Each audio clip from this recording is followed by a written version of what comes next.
Good evening, everyone. Welcome to Poplar Grove Community Council's September 27th meeting. We are excited to see those who are here with us in person, and we're also excited to hear from those of you that are online, and we welcome you all. My name is Esther Stoll. I am currently the vice chair of our community council, and Dan, who is amazing, is being excused tonight so that he could participate in his opera rehearsal. And I bring that up because maybe most of you don't know that Daniel is an amazing opera singer, but today you will know. We have a list of things that we're going to go over today. But before we do, I would like to just go over some rules with silencing your phones. You're welcome to have your phones. We're all adults, but just put it on silent for the moment. And for those of you that are online, if you'd like to participate by posing a question or a comment, please do so by selecting the hand gesture in your Zoom. And for those that do want to speak right here in person, I would also like to say that we would like for you to move to the front and stand on the opposite end of the aisle. So that we can pick up the voice, and so that those that are online can also hear you. I see. Thank you, Dan.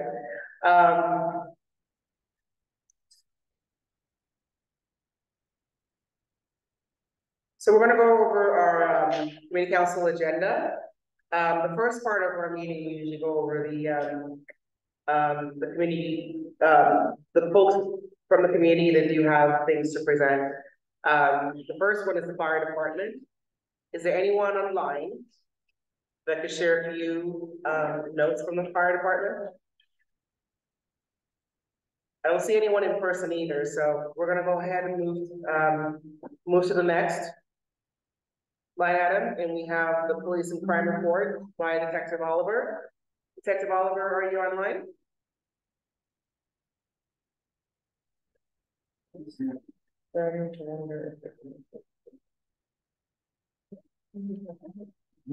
right, we are going to move forward, and if any of those individuals that I've already mentioned, if they do come in, we will give them some time to present. I don't see our House representative here, so we're also going to, are they online as well? We're going to go ahead and move along. I do see someone from the mayor's office. Yeah. Miss Alicia is here and will have the floor to share some thoughts and items from the mayor's office. Wonderful, thank you. Is this a good location? Yes. Great. Hello, everyone, present and online. Good to be back at Poplar Grove. Let's see, first line of business is, as a reminder, our webpage, which is slc.gov/feedback/ is open to for residents to go and engage with the city. Residents will find a list of projects that are currently collecting feedback and a list of reports from recently closed surveys. Report from Public Lands, the groundbreaking opening ceremony for Glendale Regional Park will be on Thursday, October 26th from 9:30 a.m. to 11:30 a.m. in Glendale. From Transportation, the traffic engineer that oversees the implementation of traffic signs throughout the city shared the following. We are currently in the process of doing an evaluation of the speed limits on many of the city's streets, which are classified as collector and arterial. 900 West is one of the streets being evaluated with the potential of the speed limit being reduced. We hope to have the evaluation completed this fall with signing changes implemented this winter. So I know there was a resident present last month, I believe, that asked about that. That's great. Yes. I hope he's online. If not, I'll email him. My community council, my community liaison office hours will be in October at the Glendale Mountain View Community Learning Center's annual S-Care it's a care fair. that will be on Friday, October 27th from 3 to 5 p.m. They will be offering vaccines, community resources, and Halloween activities. So come and chat at my table, please, if you have any questions, concerns, or just want to chat. Laura did the show. That's right. Hey, Larry. Calling him out. I got it. Let's see, open streets. There's an urban playground that awaits us. The community on Fridays and Saturdays, September 15th through the 28th of October. Mayor Mendenhall announced the return of open streets. Let's see. During the open streets, which was established in 2020, Main Street will be closed to automobile traffic from 400 South to South Temple to create a promenade with entertainment and activation on each block. So for example, this Saturday, there's going to be yoga from 12 to 1 p.m. There will be an Afro festival at the Gallivan Center from 12 to 9 p.m. And there's urban street golf, if you're interested in that. That's from 2 to 10 p.m. Also, earlier this month, the Salt Lake City, in partnership with the State Office of Homeless Services, announced a new temporary shelter community downtown Salt Lake City. It's located on a parcel of land owned by the City Redevelopment Agency at 255 South, 600 West. This temporary community will launch in November for 6 months, serving 50 individuals. And I have a handout in the back. If you have any, if you're curious about further information about the temporary community, shelter community, you can find the frequently asked questions and answers in the back table. Handout. There's an upcoming renter service night resource that is being held by Salt Lake City. The event will be on Wednesday, October 4th from 5:30 to 7:30 p.m. at the Marmalade Library. The event will have COVID and flu shots available, food provided by the Utah Food Justice Coalition. There's Spanish language interpretation and other fun stuff. And that is it on my end. So Alicia, it sounds like you have a long list. Where can people find this list if they choose to? Oh, the whatever area. Yep.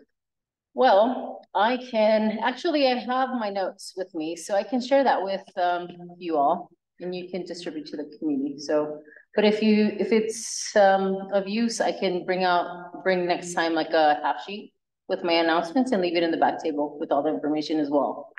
So do you generally have a place online where all these things are housed, or you're just aware of them and you share them? Right. Okay. So yeah, they're housed in different areas and departments and throughout the city. So I just bring like the most current information to you all. Okay. Yeah. All right. Thank you very much. Yep. Question? Yes. Recall I had a special request. What was the response? For the CIP? Well, no, that was related to that meeting of nature, you know. Was it meeting? A meeting with the mayor? Yeah, between our chair and Glendale's chair and another wildlife expert, and you know, with the mayor. That's still in the works. It's been in the works now for a year and a half. It's yes. A long time. You know, I go way back there, so it's just it's stressful. I can imagine, because you've been waiting. Yeah, I can imagine you've been working. I mean, you've been waiting for a year and a half, and No, actually, I've been waiting from the beginning. A total of almost 14 years now. Okay. That's a long time. Okay, well, well, this is my third month in the city. No, I know. Which I'd like to say. From the council, so there's one that I've going back at you again. Anyway. Oh yeah, I appreciate the reminder. Right. And I know that you understand that, you know, there's a lot of requests and a lot of things to address in different community councils. Heck, I brought her and her husband a gift for the wedding. Oh wow. So, you know, I'm just saying that. So I'm way back. So. Okay, so I'm working on it. Like I'm working on setting up a meeting. It's just things you have. Did bring it up. That's why I brought it up. Yeah. Okay. Thank you for the reminder. Yeah. Anything else? I want to say thank you. You followed through, you helped me with the situation I had. Thank you for that. Oh, I'm trying my best. A lot of people Thanks. don't follow through. You did. Thank you. Okay, thank you. I also. The yin and the yang. Before you walked in. Before you walked in, I was following up with the speed sign limits request or question on 900 West. So they're conducting a research right now in terms of reducing the speed limit on 900 West. So once they're done with that research or the evaluation, it's probably going to be implemented towards the end of winter. Wow. In terms of limiting yeah. Thank you. So I'll send you an email just for you to see what the transportation engineer responded to that. Okay. Thank you. Thank you very much, Alicia. Okay. Do we have Sean Martin with the Sorensen Center with us? What about our city council representative, Alejandro? So we are having some issues with our link, and it just got fixed, and we presented to a lot of people that may join us online. So, oh, okay. So we might have people joining us later, and then we'll just pivot and make sure that they're are heard. I know Jake is here. Jake Erickson is with Neighborhood House. They are the ones that have provided the space for us. Usually they come up and share some things with us, but I know he's manning the door at the moment. So if he does come in, I will give him some time to also share some updates with us. We're gonna move into our some updates from Poplar Community Council. And the first one is that we have an organization input page on our PGCC website now.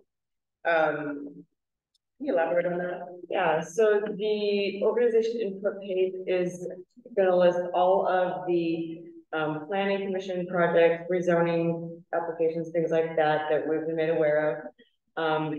It's just under our news tab on our website, so just click on at the heading where it says news, we'll have a little drop down that says organization input. And there you can read about it, you can download the whole detailed info about it as a PDF. And also the way it's set up on our site, you can leave a comment that we will see. And if you want to let us know how you feel about it, you can read those. And, you know, when we're approached by, you know, the city and whatnot, asking for what the council thinks, what our residents think, we can relay that to them. So this is a new thing, so hopefully it works out really good. Also, as a reminder, you can always send feedback about what's going on in the neighborhood to info@poplargroveslc.org, and we can see it that way. A lot of times you might run into construction work that's happening at your street or just in a very inconvenient time and place. If you don't know what that's about, a lot of times you wonder, like, what is this? What are they digging up? This is a place that we're trying to put together that you can go and look at, because sometimes going through the city website to find the project is a little difficult and confusing. But from what we will do is put that information up there, so at least you're aware, and hopefully also understand the timeline. Because we've had a project on 8 South and Emery that seemed like it took forever. It did. And so tracking these things, I think it helps us plan. It helps us kind of reduce the anxiety when you're coming home and you're like, oh, this again. So this is our way of trying to be more helpful to the community and making sure that people are aware of what's happening. Some of us are lucky to know each other and to say, hey, Esther, what is that thing happening? Sometimes I don't know, so I can go up there and look it up as well. Our next line item, which is probably the funnest for many of us that sit in positions on the board, is our Group in the Road. This is our annual event that Poplar Community Council puts together for the community. We partner with a lot of different organizations, and it is happening, you guys. It is happening on Saturday, this Saturday, the 30th. We want you to come out. We want you to bring your family and friends. We want you to enjoy meeting other people. I just got a chance to meet Mr. Eric O'Brien today. This is, the point of this is just to come out and get to meet your neighbors. All of us are working, so we don't get to hang out during the day, but on Saturday, come out and meet different people. Enjoy the food, we're gonna have rock climbing. There's a rock climbing wall. Rock climbing wall. There will be a soda, what is it? We're working on a beer garden that's more soda, not alcohol. Root beer garden. Root beer garden. So we're gonna have a lot of things. There will be different organizations that will give you an idea of what they're working on and what they're doing in our community or what they're doing in the city. And you can take that information and use it however you want. But most of all, come out, invite friends, invite family. Bring your kids. Great. Yes, bring kids. Activities. And just enjoy just being together in the community. The next item is the,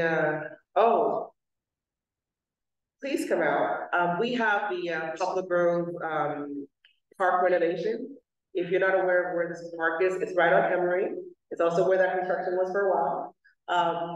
They are replacing the horseshoe section of the park, and Home Depot is partnering with public lands to do this work. But we would love to have community members come out and help.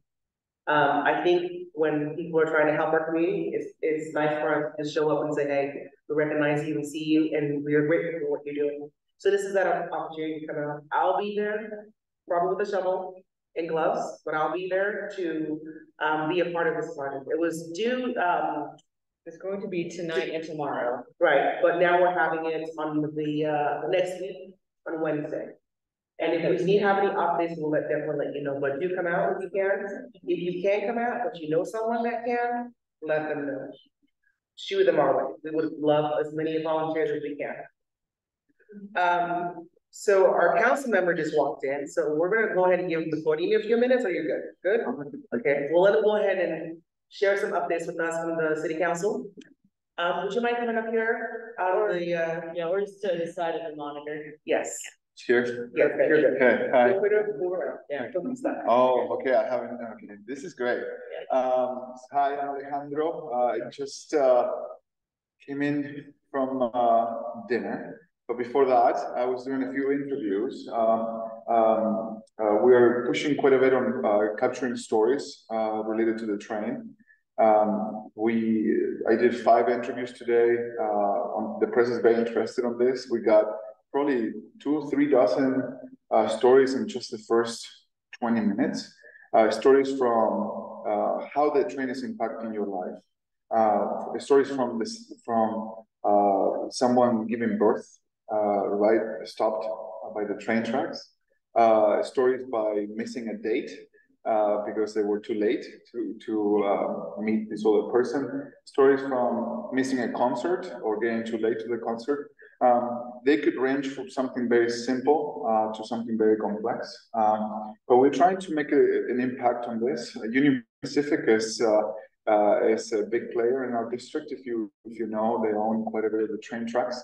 And right now they are not incentivized to make any changes to how they do business. To the point that they have told me that they were here first, so they don't have to do anything to mitigate the impacts in our neighborhoods. So while that might have been true in some levels, they have owned the land under the train tracks for 150 years. They need to make changes, and this is the time to start capturing some of that data. So we want to do that. As far as the city council goes, we are asking the administration quite a bit about, what are they doing with the budget that we have approved? How fast are they going on hiring new employees to accomplish the things that we have asked? And one of the things that I'm waiting for them to give me a response, and I think that they're about to release a timeline on this, which is the screens that will give us information about the train when the train is coming, and you can make a decision if you to wait or to take a different alternative route. The council, I added that to the budget. It wasn't part of the recommended budget. And now we're gonna try to test that technology and see if it works. Again, we don't have the money to do all the crossings. We're gonna try to see if we can try it, test it, learn from it, and hopefully we can make a bigger case about inland port maybe. Throw us some money. You know, you are the one who is making these trains longer. There are 3-mile long trains right now. So I think I talked a lot about trains. I don't know if there are any questions about things that the council, the city is doing, and I think we have some from the administration here that can help us with our side, but I don't know if there's any questions that I could help answer. On the master plan, it indicated they wanted to free up all those rail lines so that they can build highways in that market. So a lot of projects are changing, where turn off, what is going to cause more congestion. So I didn't do an underground if you want to spend that much money on it. But we live on the west side, we have to deal with the road effects, and that's not as bad as dealing with what that proposal could do for our neighbors. And I'm talking about hundreds and hundreds of more people concentrated in a very small area.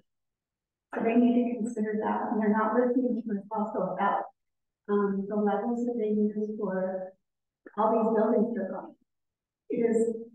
It's not necessary. I mean, there's other states that don't have high rises. We don't have to be in New York City to install that. We don't want them. You talk to a lot of people, and yes, they say. Dan, I'm sorry, do you mind coming up and sharing, because there are people online that do want to hear your comments. I could paraphrase, but Well, that's pretty much. well, I think you're talking about the Rio Grande plan, the Rio Grande plan, which there is the train lines. This is not a master plan. This is not a city-sponsored project. This is a group of actually very smart people that deal with infrastructure that put this plan together, and they're trying to get movement on that. They're trying to get the state, and the federal government to look into that. Again, it's not Salt Lake City because we don't own the train tracks, so we cannot make that happen. But it's part of the plan. If you look on the website, it's part of the school. They even show you what that could potentially look like. Yeah, and I mean, when you free new land in Salt Lake City, and it's private land, and if they have the right to upzone it, or if they have the right to, by right now, to build up, they're going to. Not if you don't approve. You're the city council, you approve those buildings. Only the city council only approves buildings when we are upzoning. When we are upzoning a piece of land. So you can say, only when we are upzoning. Yeah. So, for example, anything that is happening on the North Temple corridor, for example, North Temple, none of that require approval from the city council, because a landowner in those areas can build up to a certain height, and that height that they're building is is what they're approved by right. So there is the right that they already have on the current zone that they can do it. So we could change the zoning. We could actually downzone those areas, but actually that will create a lot of problems. We have a housing crisis right now. We have literally hundreds and hundreds of people in the streets, and the city council right now, and actually the results of driving in place and all of these, studies that we're doing in the city shows that we have a shortage of housing. Hence, the pricing of housing is so high right now. yes, but then our governor just welcomed thousands. Literally, they brought in 65,000 people to a desert city where they don't even have water, and yet they said. This is what I don't understand in the letter to the president. He said, we have enough resources for all of these people that we want to bring. That was false. It was not true. There, as you know, we're struggling to keep the water situation going, and then they're coming up with all these new plans for the water. Yeah, and then the struggles are growing. The struggles are growing are very real. And today I was trying to drive in diagonal through the city, and I struggle with trying to find my way through it because there was also so much construction, and much of them are very needed improvements on the roads, but the other ones are related to growth, right? When you change the pipes, when they change the building. Purposely done. Purposely done. Well, families, actually, the census showed us that most of the growth in the state was actually from kids, from babies being born here. That's actually the biggest growth, and that was done by the census. So the census showed us that Utah still have the most babies in the country, and the state is. But I think that this is a good discussion. Zoning is actually and growth. It is going to be our biggest challenge now, and how to manage this right. We can only do something on zoning when they come to the city council for a NAP zone. By whatever they have the right for, they can build. And I actually probably disagree with that. So I actually trying to get all neighborhoods in Salt Lake City to be able to gently densify, including the ADUs. Unfortunately, we didn't get that far this year because mostly East Side neighborhoods oppose having ADUs by right, accessory dwelling units or grandmother pads or multiple in-laws pads. But I think that we need to find density what is appropriate. Even in single-family residential zones, we need to find some gentle density in them. So, any other? Yes. Alejandro, come on. You said most of the growth is babies. Babies aren't building these multi-story apartment houses. So I'm saying the growth is people are coming here. Yes. People are coming here, yes. Yeah, and it's not babies. It's people are coming for some reason. We're very popular. We are very popular. We're the fastest growing state in the nation. And it's not only by the truth is, I used to go to these Department of Natural Resource meetings because what I hear water is really mostly being taken up by agriculture. Not because I used to size water up. That's what I used to do for a living. And I'm going, there's a lot of water being used that wasn't being used before. And they're working, but they're saying the water use is mainly for the crops. That's not true. You didn't look at some. I don't know. I'm just telling you. That's what you're saying.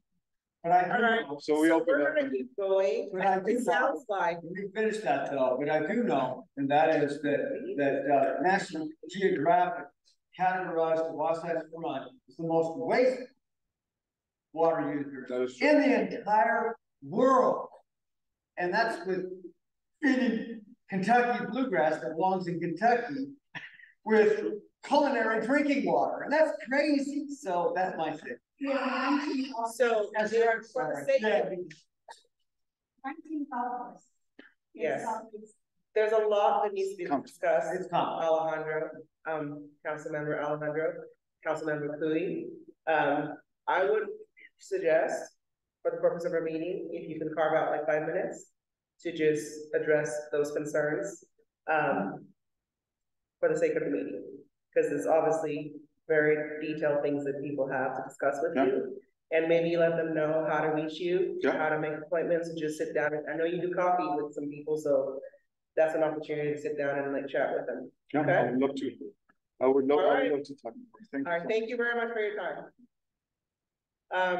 We are gonna pivot again back to Detective Oliver to go ahead and share some stats with us and how the police are handling the crime in the neighborhood and all the fun stuff that we need to hear about. Detective Oliver? Well, I'm glad I was able to get on finally. Sorry about that. Welcome. I'm sorry about this. Oh, no. And I was going to be there tonight. And after my 15th vaccination, I tested positive for COVID. So I'm going to spare you all the nightmare that's been going on for the last week. So are any questions or any concerns that you're seeing that need to be brought up this month? Name on my end. Recording against my way. Contacted you guys like 2 days ago about the neighbor next door and their car, the coming and going of it. And your officers came and they sort of took on the number.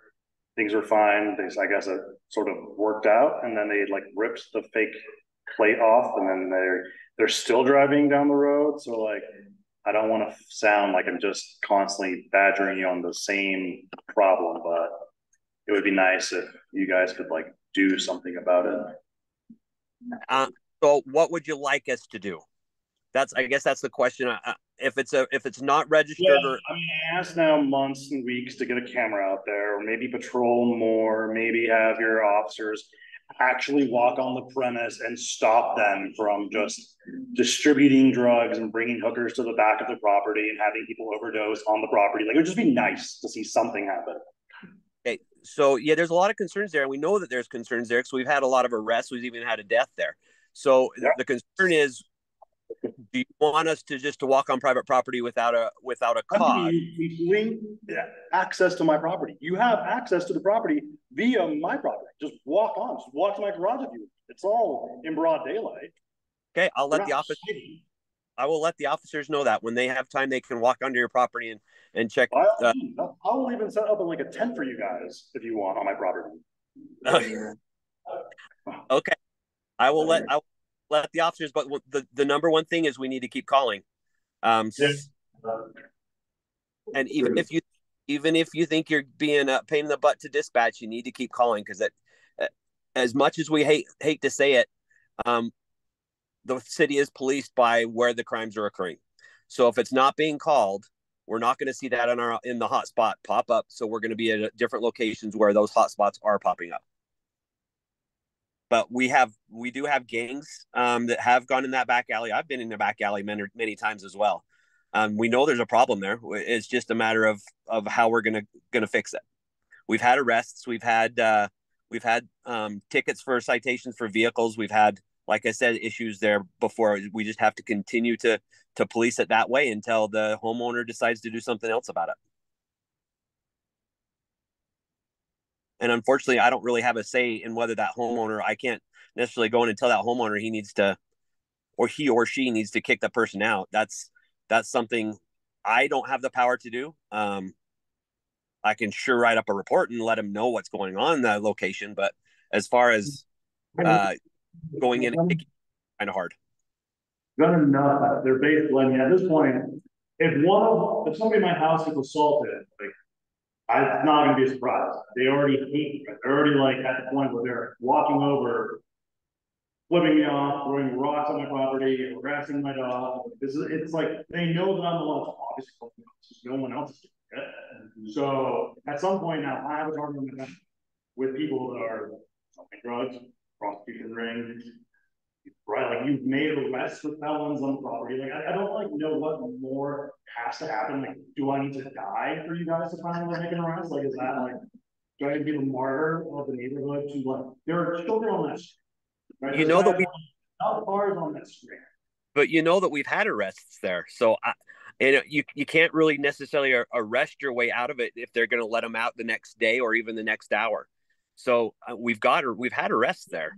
So so like, I just need more arrests, because like at this point, they're scared of you guys, but then you guys just put it at the bottom of your priority list or whatever, and then it just keeps happening. So it's like a never-ending practice, and they know all the ways to like drive around. Like, why do I need to pay for my cars?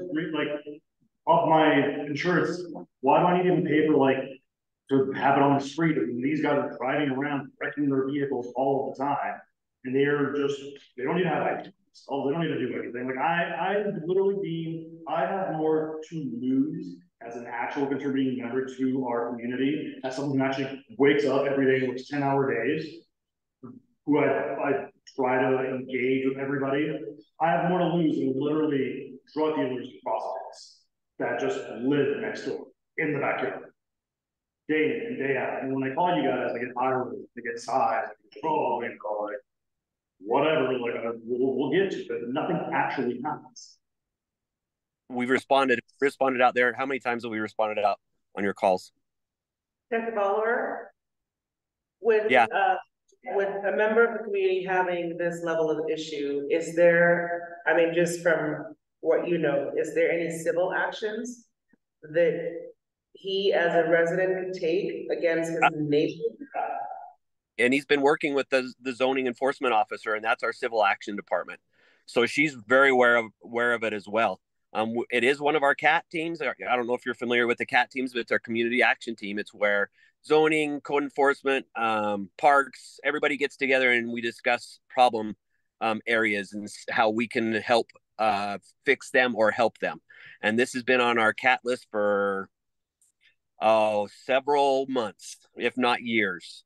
And there are several of these houses across the west side that we have the exact same issue with.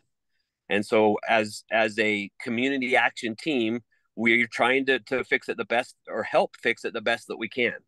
I wish I could just go through and kick them out of the house and turn the house over to somebody that's going to care. But, welcome to, you can't do that. Because here's the great, here's where the laws need to change, right? So I call the civil enforcement officer. She'll come up and she'll give them 2 weeks. She'll give them citation. Hey, by the way, we can't do this. I'm going to give you 2 weeks to get it fixed, and I'll come back and check it out. If they don't fix it in 2 weeks, they never do. They're literally rugged out all the time. Then she comes back and then she goes, okay, well, you didn't do anything I said. I'm going to give you now 30 more days until I actually send this to files. You got 30 days to go do this. Then she'll show up in 30 days. So I'm dealing with all of this for the 6 weeks that she gives them. Then they know that she's showing up. She's called them to alert them that she's coming. They will clean up everything. They'll kick everybody out. She'll walk around the premise. She'll notice that it's cleaned up, and then she'll close the case. And then later that afternoon, they all come right back and do it again. And I call, and then what happens? They get 2 more weeks because the case has been closed. And then after 2 more weeks, you'll give them 30 more days. In which case, at the end of the 30 days, 6 more weeks go by, she'll come in, they'll scramble out again, they'll go somewhere else. This time somebody died, maybe finally something's going to change. Nope, absolutely not. They just close the case again. I had a fight with her manager to keep the case open. So now, of course, she's giving them 5 days. So hopefully... that none of those cases have been closed because I've talked to Angela and she's not closing those cases. So none of them have been closed since we've started having these issues. Every single one's still open and she's still, some of them are even in fines. But that's the civil side of the city it's got to go into fines and then they've got to pursue it in court. So I don't know what to tell you on the civil side of it. If there's crime happening, we will respond. We have responded. We have arrested. We have ticketed. I believe we've even impounded some of their cars. So right now it's one of those problems that we have to think outside the box and try and work outside the box. And that's what the CAT team tries to do. Officer Oliver, one idea, and this basically what he's requesting is presence. And so, park police are out there with dummy. I'm just kidding. Honestly, yeah, that might work better than nothing. So, just an idea. I don't want to anyway take the floor away from you. Can I ask another question? Yep. Hey, Gavin Dahl, Goshen Street, work for KRCL Radio. Good to see you, Detective. Question is, recently there was a car accident at 10th West, 4th South, kind of a tricky intersection there. People coming, different directions. Obviously, there's lots of dangerous intersections. But I noticed I happened to drive through on my way to work right after the accident happened. There was a bunch of detritus all over the intersection. Officers were on the scene. They were dealing with people. I have no idea what exactly went down. I didn't witness it. But I noticed that when I came back through the intersection after work that day, no one had ever cleaned the intersection. And I was just curious. I'm not familiar with the protocol. There's still a bunch of, this has been a week now. Whose job is it to clean up after an accident, or is it anybody's job? So yeah, usually when a tow truck comes to take the vehicle, the tow truck will clean up after the vehicle. If they didn't get towed, if they drove away, then a responsible citizen would throw their garbage into the back of their car. But yeah, I would just contact streets and to see if they can come and clean it up. But usually the tow truck driver will sweep it up. Any oils that are on the ground, they'll soak up with some sort of cat litter or something, and they'll sweep it up. But again, if tow trucks don't respond to it, then it just kind of sits there. So we have to request the city to come and clean it. And is that not, just to clarify, that's not the responding officer's responsibility to notify streets in that situation? No, they can. I mean, if it was a good officer probably could request streets, but our streets request is going to go to the same request that anybody's streets request is going to go to. It's not like we have the magic number, but we can put an email request into streets to have come and clean it up.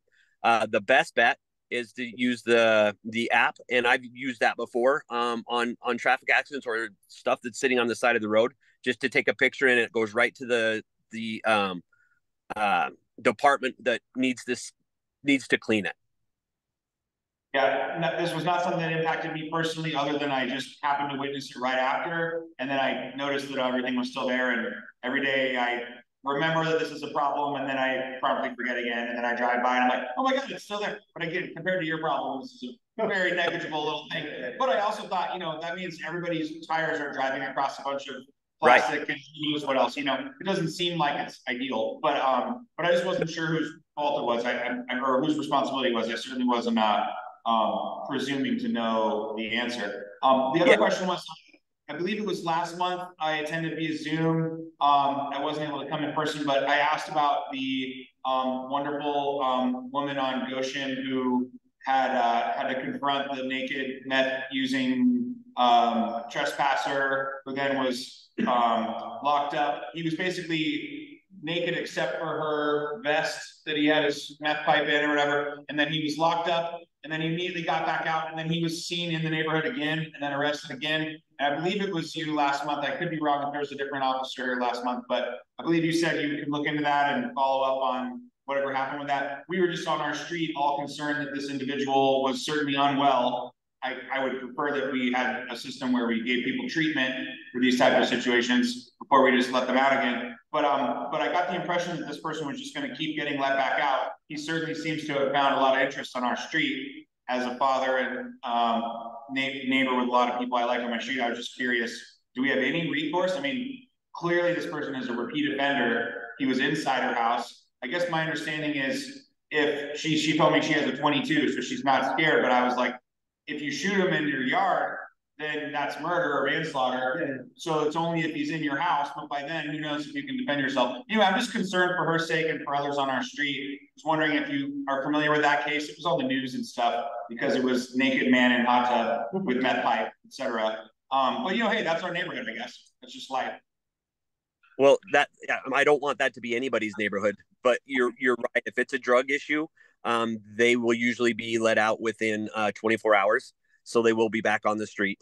If it's a mental health issue, there are some different ways you can go about a mental health issue, but it's still not a cure-all.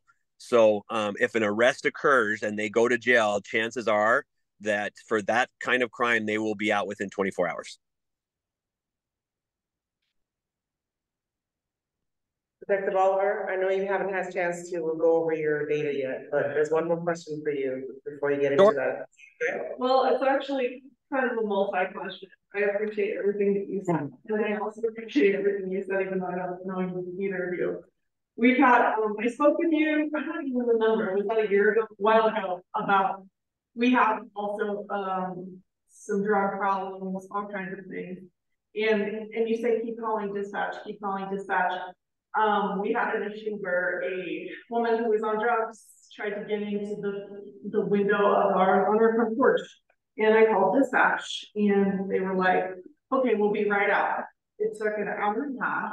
And by then she was gone because my neighbor came over and scared her off because she was really insane.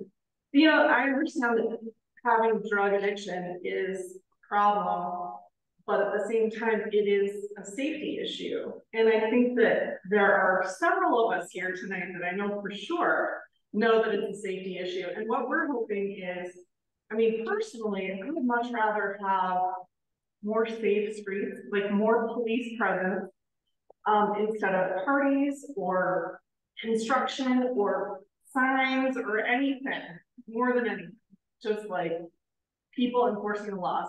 And the second part is it a crime for someone to drug traffic on your street visibly? Is that a crime?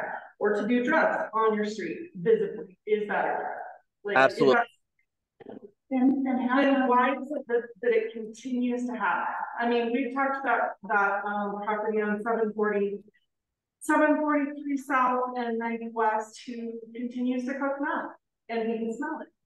And we have talked for another decade about this.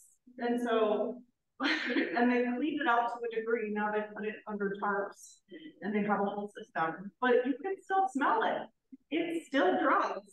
It's still not safe. I don't care if it's private property. Isn't there something that we can do? Sure, absolutely. Absolutely. And we talked about this a little bit when the DA was there. We have to have enough in order to pursue it and have it go through the court. So we have to have proof enough for the DA to say, yes, I'll take that case and I will pursue it. So if it's just the smell, the chances are and we don't get anything other than smell, the DA is going to laugh at us. They're going to laugh at that report and say, there's no way you're going to get a conviction off of a smell. So there's lots of other ways and other means that we try. One is buying from the house. One is, being able to get into the house, some other means and seeing it plain view.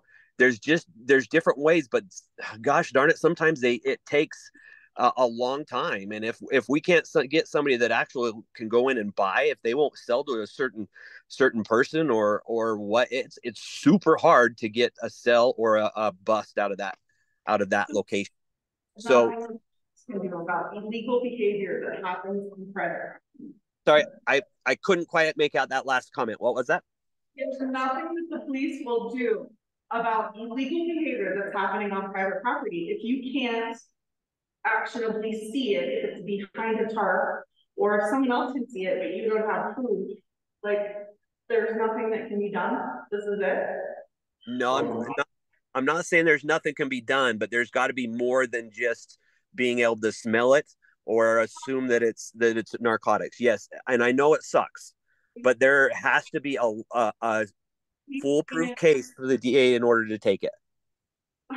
There was an explosion in the backyard that blew up their entire drug shed, and yeah. the police came in and nobody took any samples, nobody did anything. Well, fire did do an investigation on that, and it didn't go anywhere. And fire was an arson investigation, so they couldn't prove that the guy lit the place on fire intentionally. So that's the issue with the fire. I've talked to the fire on that one. Detective Oliver? Yeah. This is another case of we need to move this over to a bigger discussion with you, perhaps. Meeting with those that are bringing this up. I know you're busy. I know you have COVID right now. But if there would be a time that perhaps you can sit and kind of go over what they can do, perhaps taking pictures or whatever else they can do as residents to help the case. I think that would be helpful. So I will be at Grove on Saturday. If we want to sit down at Groove in the Grove, I have an office there. So that's what we can do on Saturday too. Well, and I realize you're limited by what the law says we can do. I'm putting it out there because it's like the law is clearly broken here. And if we're able to spend so much money on infrastructure and changing roads that are fine as is, really, because we have all these other things that are like a house on fire. We need them more than, this little new sidewalk thing. Like, who cares? Put that $5 million into a police force that is able to police the area. And I feel for you. I know we've talked before, so I appreciate all the work you've done. I want to make sure that that's clear, and I hope you feel better. But we're just frustrated. That's all. I get it. I completely get it. We are still down officers from the riots. I'm not gonna not tell you the truth on that one. We're still down probably 40-45 officers in Salt Lake City, and it's just almost impossible to get caught up. We do have 2 classes that are going through the academy right now, but again, that's 6 months before they hit the streets. So the process is just slow, and I hate to say that, but the process is slow to get new officers out onto the street. And let's shift that conversation over to maybe Saturday when we meet with them, because you do have good suggestions, and maybe you do have good suggestions, and maybe that's something that can also help him, figure out a way to be more helpful to you, more visibly helpful, so that you can see that. I think it's I'm gonna What was that? City budget needs to be. I know, but I know that he's not part of the city. I know. So that's what I'm saying. There are like these conversations that need to be had. And I think that what Detective Oliver could do is to steer you into the right direction. Like, for instance, you have questions and comments that I know that Sim Gill will be the only one to answer because he cannot make those changes. And I also know with the budget, Detective Oliver could not. So, Detective Oliver, thank you for being here. And I know you still haven't given us your stats yet. I am going to give Councilmember Pui a moment to, did you want to respond or comment? Okay. Detective Oliver, obviously there's a lot of issues here, specific cases, and I try to write as much of the specific addresses, but and I texted you to find the specific addresses.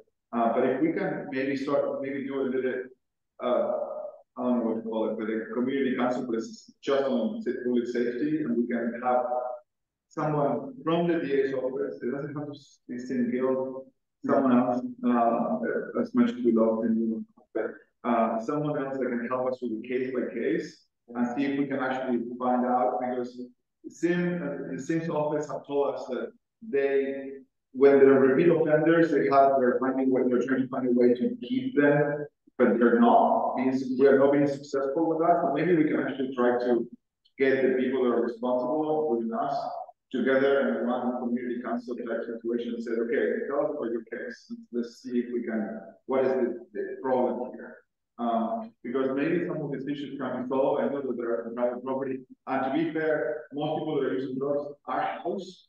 They have houses and they're smoking all sorts of things and doing all sorts of things, and they have houses. And the police cannot just go into them. But there are reasons that we can build a case potentially on some of this. I just wonder if there is a way of community council organizing with us public safety specific with some of these cases, and we can go through that. We'll look into it and see what we do. Yeah. Detective Oliver, if you'd like to go into your your stats now, be helpful. Sure. Can you still hear me? Yes. Okay. So we just got our August numbers. And I know it's 27 days late, but we do have August numbers for District 2. We've had 0 homicides. We had 0 homicides last year. That's always a plus. We've had 9 robberies for this year, 9 robberies last year in August. So we had 23 burglaries last August compared to 29 this August. We've had 147 larcenies or thefts August 2022 compared to 98. So we've had a considerable drop in that for District 2. Total comp stat total, meaning our major crimes, we've seen 230 in August of 22 compared to 184 in August of 23. So we saw a pretty good decrease in the month of August. For narcotics, we saw, let me scroll down here, we saw $39,546.98 of narcotics taken off the street in August. This is in District 2, with the majority of that being methamphetamine. So that's kind of our month at a glance. And real quick, we'll just do our year to date. So year to date, we are down 1 for homicides in District 2. We're down 11 forcible rapes in District 2. We're down 10 robberies of businesses, down 10 other robberies. We have gone up 1 in domestic violence from last year, and we are down -6, so we're down 6 aggravated assaults non-family. So we're actually down 15.5% in our violent crimes in District 2. As far as property crimes, we're down 30%, which is crazy if you look at it for over the whole year. We're normally seeing 1,200 property crimes a year. Actually, we are seeing 1,700 over the last couple of years, and we're down to 1,200 this year to date. So that's a pretty good increase that we want to keep going. The bad thing about all the numbers is the arrests and the citations and the things that we are seeing more drugs and we're seeing more weapons. So we've had an increase of 37% drug-related issues with the arrests and the crimes that we have occurred, and we have seen 27.2% more weapons pulled off of the criminals. So that's the scary part that we're seeing right now. Crime's down, but the crimes that we're seeing are a little bit more hefty or contain more than just the normal crime with drugs and weapons being involved. So those are the stats up to date. Any questions on those? I got a question. Go ahead, Larry. That sounds good. I just listened to some amazing stories that scare the crap out of me. So how does that fit into that? Okay, you're going to have to repeat that, or somebody's going to have to paraphrase. Yeah, face the microphone or come up, please. I just heard some amazingly horrible. I'm glad they're not my neighbor. We got some people that are upset because of continuing activity. And I don't know if that really makes it onto your, it's on your radar, but it keeps happening. So my question is, that's huge. I'm not sure how to deal with it. I know you talked about it. I'm wondering if those CAT teams shouldn't include people who live here, because they could bring that up and then they can keep an eye on it to see if it's being monitored. But it sounds like we don't have a solution. It would be nice to get a solution for problems like that. I would absolutely love a solution. It would be fantastic. And one way that you can stay involved is just to continue to keep the city organizations in the loop. One, me, code enforcement, zoning, animal control, everybody. I mean, we're all coming together to try and but there are privacy issues that are involved in these things too. So it's a fine line you have to walk, because there are privacy rights that are involved. There's another pop-up on 7 South 9th West at the laundry. There's student restaurant. It's about 6 on our Okay, I heard the laundry on 9th West and 7th South, but I didn't get anything else. It's a distribution for drugs, that's all. It's kind of just FYI. So I'm gonna request that our narcotics sergeant see if they will come with me to our next meeting, and their narcotics sergeant can kind of explain their process a little bit better on the drug issues. I think that might be a good question and answer that I'll try and set up for November. October, my bad. October. We don't meet in November. Yeah, we'll shoot for October. Thank you. There's a lot of issues in our neighborhood, and it saddens me. And it saddens me when you said, well, it's just our neighborhood. That makes me feel very sad, because that shouldn't be the response we should have in any neighborhood. And I know that that's something that we're all seeing. I saw it a lot, and it's council member. It's a very, very sad, problem, because in this community, when we hear homelessness, we don't see the same homelessness that everyone else sees in other parts of the city. We're seeing more drug-related, mentally ill issues. Oh, the homeless broke into my house. They broke in my back door when I was in the kitchen. Yeah, I've had situations too where I'm home with my daughter, or where I had to call the police because I didn't feel safe going to my home. Yeah. And they showed up. Turns out someone was in my garage hanging out and stole, something from my garage. And I just happened to be home with just myself and my daughter. And I had to make a decision of, do I just sit here in the car and wait for the police to show up?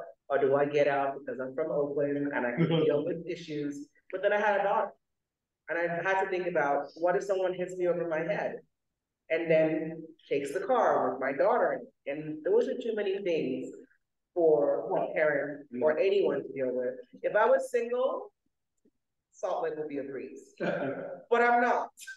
I have children and I have to raise them. So these issues are very, very important to every single one of us in here. And I also know that, again, it saddens me to hear, well, that's just, we live in a city. What else do you expect? That's I don't want to hear that. We could do better. Mm-hmm. We're not saying. They're listening. No. We want to move, we can't. I'm telling you, my anxiety is just our group when I'm here. We are going to move forward to thank you everyone for your comments. We do appreciate it, and I don't want my desire to move forward to seem like I'm not I don't care about your issues are my issues. And I know Alejandro knows that, Councilmember Chloe knows that. And I hope that you will continue to fight for every single person in here and those in the community as you meet with the city council and as they make decisions that will affect every single one of us, especially those on the west side. We're going to go into our public presentation right now. And those who are here to present for us, we're generally happy people, but we have issues. So I hope that you leave, when you go home to your parts, that you will enjoy your home a little bit better if you're not dealing with these issues, but also know that you can also be an advocate for us in your different capacities. The first presentation is Laura Arellano from Bravery. I used to be chair of my committee before, over in Capitol Hill area a few years ago, and this, I mean, these are such important discussions, and this is where you need to have them. So I feel like I should forfeit my time today because you've got to spend the time on this important thing. I'm going to be a business pro, and so, you know, come by and talk to me. I'll tell you in 2 seconds. It's an organization called Braver Angel. Please, could we have you now in this here so that our online audience can also hear you wonderful. Just going to tell you who we are. Come by the booth. So Braver Angels, our mission is to depolarize American politics. So it's a whole nother, you know, big issue, but yours are in the neighborhood and these are important. And this is too, but we have some ways we're going to do that. We have a Utah Alliance that's pretty fresh. So we're trying to be out there at all the councils and doing presentations about it. So I can come back another time and do more of a, because I've got, you know, a quote from Abe Lincoln and stuff like that. But I can talk one-on-one when you come by, you know, my booth at the Grove. And I have, well, I have handouts, but we can wait on that. So, or you can put the handouts on the table and people can get them. Okay, we could do that too. Whatever works best for you guys. Thank you so much. Oh, you know, we appreciate you being you're here. welcome. For those that are also presenting, don't feel like you need a fork. We're good. Okay, so we do want to hear from you, and we're grateful for your time and your willingness to be here with us today. Our next presenter is Javier Alegre with Latino Behavioral Health. Are you online? Yes, I am. Hey, Javier, you have the floor. Hi. I don't know if you have a big screen in there or not, but here I am. Yeah, you can share your screen if you need to. Okay. Well, I'm not going to take a lot of time. We wanted to come in and introduce our services. Our agency is called Latino Behavioral Health Services. We provide community-based recovery support services for persons struggling with mental health and substance use disorder.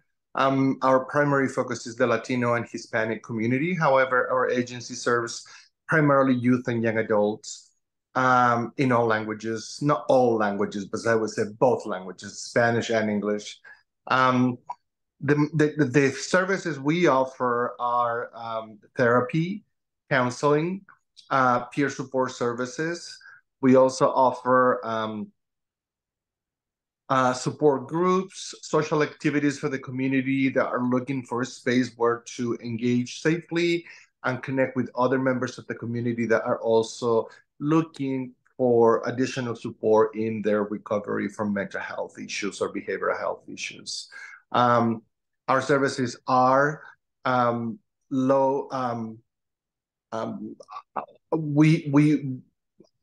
services are on a sliding scale based on household income. We have a number of different benefactors that allows us to offer scholarship services as well for those individuals that are uninsured, unemployed, or for any reason are not able to afford the care that they need. We think to those benefactors are able to offer free services to the community or very low cost to the community. And we wanted to come in and let your community know that this is available, for all members of the community. Even though our name starts with Latino, that doesn't mean we only serve Latinos.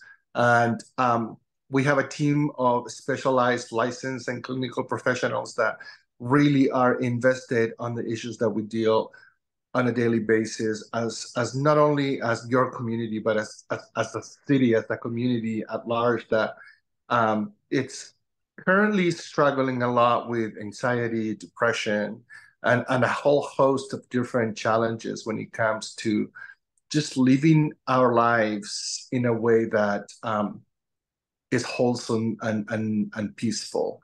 I'm going to email you directly our brochures and our services and our list of services, also our scholarship information and our sliding scale information. So if you would put it on your site or distribute it directly to the community, however you would like to do it. I don't know if you have a newsletter, whichever way you decide to distribute it it's fine with us.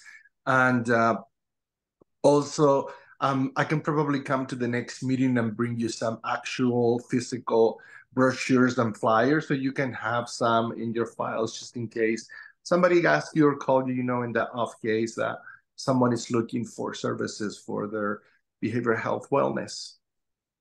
That would be perfect. Thank you. Yeah, we can put all of that info in our newsletter, and I will send you my email address so that I can put all of that together.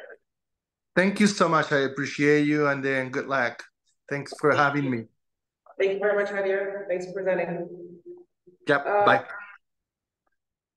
We are going to move things along to the Livable Streets. This is probably a good thing to have at the last because it's kind of exciting for us. We've been working with you all throughout the phase, and we're excited to see what updates you have for us. Go ahead. Hi, everyone. Thank you for your time tonight. It's so nice to see a lot of familiar faces here. I'm Kyle Irvin with the Salt Lake City Transportation Division. I'm here to talk about the Livable Streets program. It is a new citywide traffic calming program. Just to give you some background information, traffic calming is the intentional slowing down of vehicles and local residential streets to improve safety, quality of life by encouraging drivers to drive more slowly on local neighborhood streets. A couple of years ago, Salt Lake City did a big study citywide, prioritizing different zones throughout the city. We divided the city into 113 different zones and used a bunch of different data, crash data, traffic volume data, socioeconomic data like household access to a vehicle, things like that, to rank these zones. And Poplar Grove was the 4th highest priority in the city. Right now, we're working on the first 4 zones. Number 1 being Capitol Hill, 2 is in the Sugar House, 3 is in Glendale, and 4 is right here. This is kind of I hope you can see this well, but this zone runs from 4th South down to 9th South, and the east-west extents are 7th West over to 9th West. We also have some additional criteria for what we consider a local street, that being a road that has 3 vehicle travel lanes or less, a posted speed limit of 30 miles an hour or less, adjacent land use that is residential, and a few other criteria I can't remember off the top of my head. But basically, we don't have it on this map, but not every street in this zone is a candidate street. Oh, one of the other criteria being that there is not already another project that has a similar goal to this. So for example, in this zone, 8th West, which was recently repaved, is not a candidate. Neither is 9th West because of the speed limit's a bit too high. But we are trying to improve some crossings. For example, if there is a local street that crosses a more major street into another local street, we're going to try to bend the rules a little bit and see what we can do to improve safety of crosswalks and things like that. Side note, sorry. Yes, yeah, of course. Before you mentioned that 9th West is not, but we were just told that there is something in the works about lowering the speed limit. So does that bring that 9th West back into that category when that happens? Potentially. Our traffic engineer is working on creating a list of streets that would be candidates for lowering the speed limit. And as we do different lane reconfigurations and changing the speed limits on certain roads, this is a dynamic list of streets that will be candidates for the street. So 9th West could be a candidate for this program when that happens. That's our main street. 9th West on the west side. If you reduce that any more than you want, because we only have 2 lanes now, that would have been 2 lanes to slow traffic. And it's done. And any of us can say that we use that street on a regular basis. Yet there's times of the day when say 20th South and forth, to go wrong. So by slowing it, you might be causing a lot more. But I hate to be negative now. But yeah, we currently don't have any plans for traffic calming on 9th West, as it's not a candidate currently. And we wouldn't be looking into reducing lanes further. Speed limits would be speed is the greatest factor in fatalities and serious recent crashes. And so that's primarily why we look into reducing speed limits, is to improve. It's already reduced because the pedestrian lanes, that's what I'm saying. We don't need Kyle, forgive me for interrupting your presentation. Oh, no, it's all people. So we'll get you back on Everyone track, loves to and talk then we're asking all transportation, these questions at the end. yeah. Give you a brief recap of what we've done so far. We went out and canvassed the whole neighborhood. We sent out postcards. We've had 3 community meetings, and we've got a lot of feedback on an online survey as well. A lot of the feedback that we heard from some of the people here tonight as well is that Jeremy Street here between 7th and 8th South is being used as cut-through traffic to avoid the 8th South and 9th West intersection. Similar with Genesee down here, there's people avoiding this intersection and cutting through there. People really like the 45-degree parking on 5th, 6th, and 7th South because a lot of these homes don't have driveways, and so they have to use on-street parking for both personal use and whenever they have friends over, things like that. Lots of comments about how dangerous 9th West is, of course, for both drivers, people walking, biking, every user. Unfortunately, it's not a candidate, but we do have a few ideas for how to improve safety there. So I can run through these ideas. Currently, the plan is we are working with our engineering division. These are just high-level ideas right now, but in the coming months, we'll be working with engineering to actually come up with engineering drawings and get these built starting next year. Like I said, 8th West was recently reconstructed. We're really excited about that. We got a new crosswalk here across 8th South at 8th West. It's got pedestrian refuge islands and curb bump outs that shorten the crossing distance. So previously there was not even a crosswalk there, and now we have a relatively safe crosswalk compared to other crosswalks in the city. Really excited about that. We also made some improvements here. There's a new median there that encourages people to slow down as they're entering the neighborhood streets. And then I can just go north to south. Currently, we have what we call bulb outs here on 7th South, the intersection of 7th South and 9th West. Basically, the curb just comes out a little bit, shortens the pedestrian crossing distance, narrows the road a bit, encourages people to slow down. We're looking at doing the same thing at 6th South and 5th South. And then also potentially lining up the crosswalk. You'll notice the north leg of those crosswalks is kind of askew, and we're hoping by adding a bulb out there, we can straighten the crossing distance to shorten that and make it make a little bit more sense. Right now, we're proposing speed humps on Jeremy Street, 2 of them. We've been through back and forth a few different designs. We were thinking about doing some sort of forced turnout here, but we've decided to minimize the impacts to the residents in the neighborhood, and speed humps are one of the most effective forms of traffic calming because you can't avoid it. Thinking of putting speed humps there. Additionally, some speed humps on Genesee to alleviate that problem of cut-through traffic to avoid the 9th West, 8th South intersection. There's a new, like I was mentioning, there's a new median right here on 7th South, just west of 8th West. We're looking at mirroring that on the same street, but just east of 9th West, just so that drivers coming off 9th West at higher speeds realize that they're entering a neighborhood street and hopefully slow down a bit. We're not exactly sure what the plan is here for this intersection of Jeremy and 7th South. Because we're putting in speed bumps on Jeremy Street, we're hoping they'll be effective enough to encourage people to just take the main streets rather than using Jeremy as a cut through. But if we need to add more, this is a potential area we could be adding another little median or small splitter island. Wouldn't be affecting any of the turn movements, but just encouraging people to take that turn a bit slower and discouraging the use of that cut through street. Did I miss anything? Well, on the medians. Median islands. Oh, yes. One of the biggest ones I forgot. 6th South, we're proposing a 10-foot median island. These would be much smaller than the ones that we have on 8th West. We need to work with our public lands department who maintains landscape medians and things like that, and also look at the utilities underground. One of our ideas was adding trees. We always like to put in trees when we can because it improves air quality, neighborhood character, and also it has an extra traffic calming effect. When there's big objects in the road, people feel like, oh, I should probably slow down. There's something in the road. But there's also the option of just doing it out of concrete.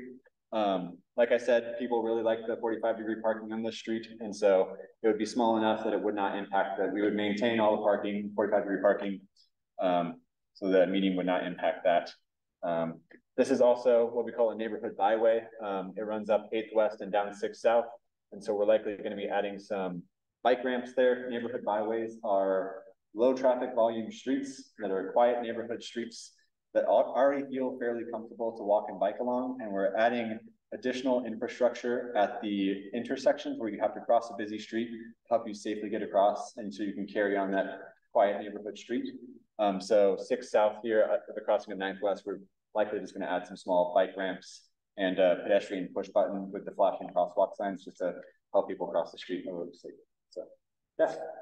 As someone who wishes I would ride my bicycle more, but I'm usually in a hurry, is there any way for me to get a hold of what you just said about the streets that are kind of recommended as safer places for bikes? If you guys have maps of those? Yes, yeah. Is there anything I can have that's physical? Let me give you our contact information and send us an email, and we're happy to provide you all that. Awesome. Yes. Can you explain the difference between a speed bump and a speed hump? They're the same thing. Same bump. Yeah. Bill wants me to start using speed hump. We don't have speed hump signs around the city because people steal them. But they're the same thing. Speed bumps are technically more of what you would associate with like a parking lot of a shopping mall or something, that are like this big and this high, and they're very jarring when you go over them. Speed humps are 12 feet wide and 2 to 3.5 inches tall. The ones that you can see in more walkable areas. Yeah, so they have a design speed of like 15 to 25 miles an hour, depending on how high you build them. And obviously we would be doing it for. So these will probably be the first ones on the west side. There really aren't any good examples. Yes, I was gonna mention that. West side. We were just arguing. So once we get for a long time, we should say on Emery Street. Street. And what we ended up were the pops. You're gonna get one on here, like. We're trying to get speed humps They're coming for like 10 years. So it's very nice. Yes. That we're now getting this on the west side. We were talking about that today. Thank you. Emery Street was a pilot project. We wanted to see how that chicane worked and gather some data, because other cities all over the country use that style of traffic calming and have success with it. We've gathered the data, and so now we're looking at putting in something more permanent, which speed humps around the So I know someone on Emery Street that will be very, very grateful. I think we know that same person. I heard we can with your bolt huts or the pipes or whatever construction. Obviously they did something good to like slow down, which is not a good sign, because if there was a person would have been dead, right?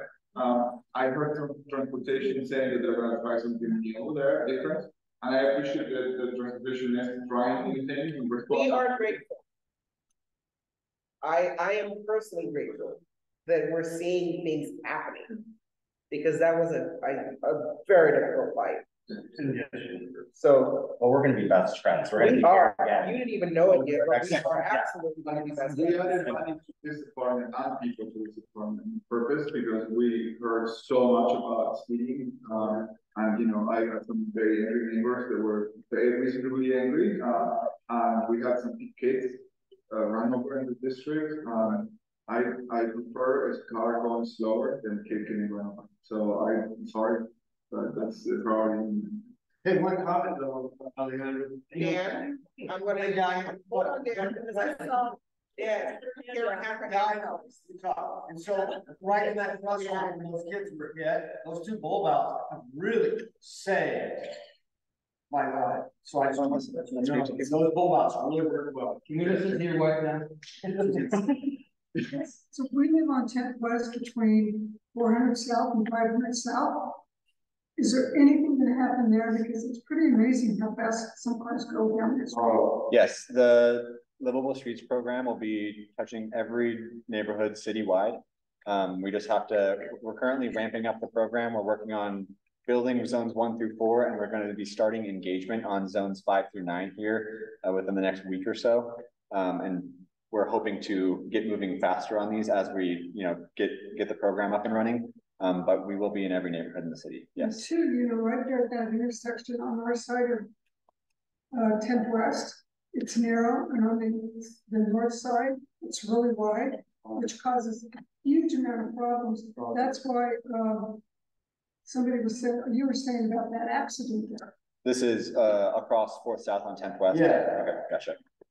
Yeah, I mean, it's a... Yep, I know exactly. Yep. Yeah. I go to the You hear about the roundabout, so we're excited. Yes. Yes, we are. Go ahead, sorry. Well, yeah, go ahead. My husband had anything to do with this. I was gonna be on the Irish train and I heard the train time where it passed through. Yeah, and what are they like physical ones? Are they like actual billboard sign where the letters will show you when the trains are expected to go through? So, I mean, I added it to the budget of the last couple of minutes, and I only added enough money to hopefully test it in more than one intersection, but maybe we're gonna get it in one. And this is very near in the whole country. There's basically just 3 states, very specific in the country that are trying it out. In Canada, it's exploding, right? Because the opposite train, right? They're going to Emery. So we're gonna try it out. I was talking to John Larson the other day, and he told me that it's moving ahead on schedule as a company that provides a service.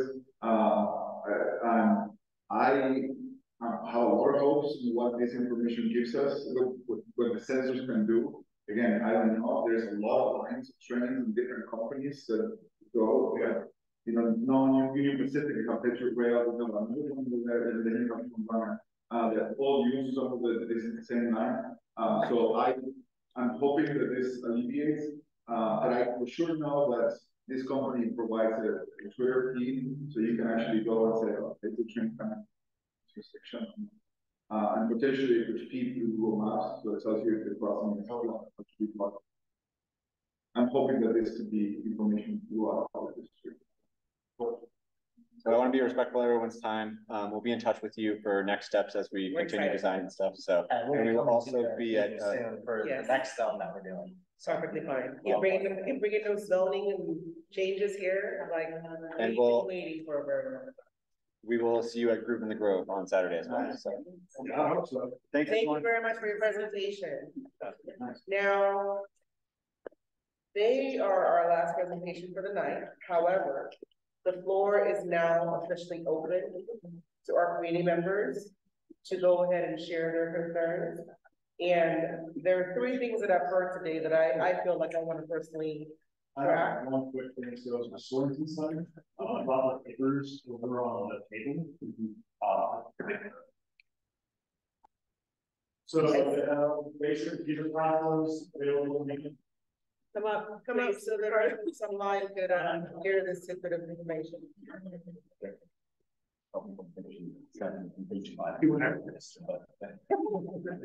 We appreciate you. That's what we do here. We take up. I know. Where we go. So there's a calendar that they have of all the community events that they're going to be hosting for the month of October. Sorry, my presentation is not really as good as always. There's the new Youth City after school program that they're going to be starting up as well. And there's papers that I'll leave here, and I'll leave them also within the neighborhood house.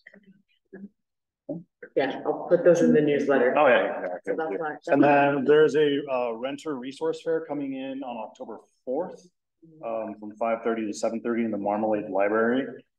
And then they are offering free basic computer classes Monday and Tuesday, starting on September 11th from 6 to 7:30 at the Sorensen Center as well. And then they're offering it both in English and in Spanish. And then they are also doing a black box theater showing of the Exonerated movie, the documentary. And that's it. Thank you very much. Does anyone have anything to add, any comment to make? On that note, we're gonna go ahead and end our meeting for tonight. I am so grateful for all of you for coming out and for, like I said, Danielle's not here, but I'm grateful for the opportunity to like serve and be here and just be a part of this community. We live in a very beautiful place. I know we have our issues. Everyone has, issues. Every family has. Go ahead. What was your name again? Gavin Dahl, new to the neighborhood. I've been to a couple meetings, one on Zoom, here on Goshen, like I live as close to here as anyone. And we have like what 14, 16 peacocks now on the street. It's going well. So I'm the new manager of KRCL. We moved to Salt Lake a year ago, and then we house hunted forever and finally found this location here.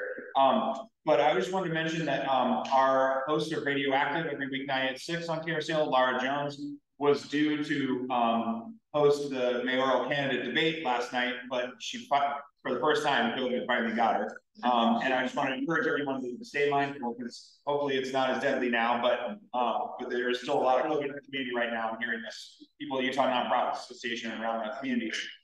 So we had to get this Ben Winslow guy to fill in for her, so whatever. But we did air, if you missed the mayoral debate and you're interested, I mean, whatever if you mind made up or not, it's still really interesting to hear them discussing important topics. And so if you go to the KRCL website, we've got the recording. I believe West Side Coalition is probably posting it themselves.